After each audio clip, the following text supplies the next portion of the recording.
Kwa wale ambao hawajui namna ya kuweza kuangalia matokeo ya mtihani wa taifa kidato cha 4, njia rahisi ya kuweza kuangalia matokeo hayo ni kama inavyoonekana katika video hii.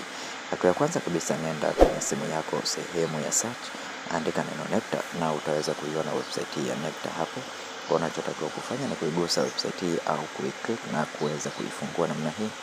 Website hii ikifunguka, utascroll chini kidogo mpaka sehemu hii ya news, utaweza kuyaona matokeo hayo, au utagusa katika hivi vidoti vitatu juu upande wa kushoto.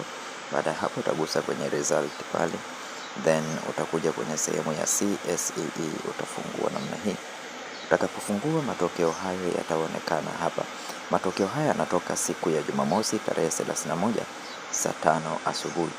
Siku ya Jumamosi tarehe 31 saa 5 asubuhi, matokeo haya utaweza kuyakuta hapa.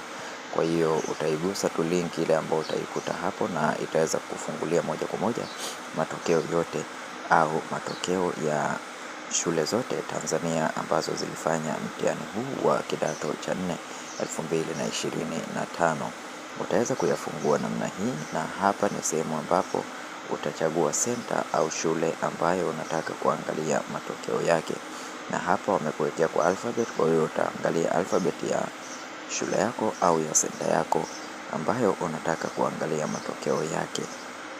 Na kwa hiyo ambaye ni mara yako ya kwanza kuingia katika channel hii ya Feaboy, tafadhali bonyeza neno subscribe, like video hii na share video hii kwa wengine wengi zaidi. Asanteni na karibuni.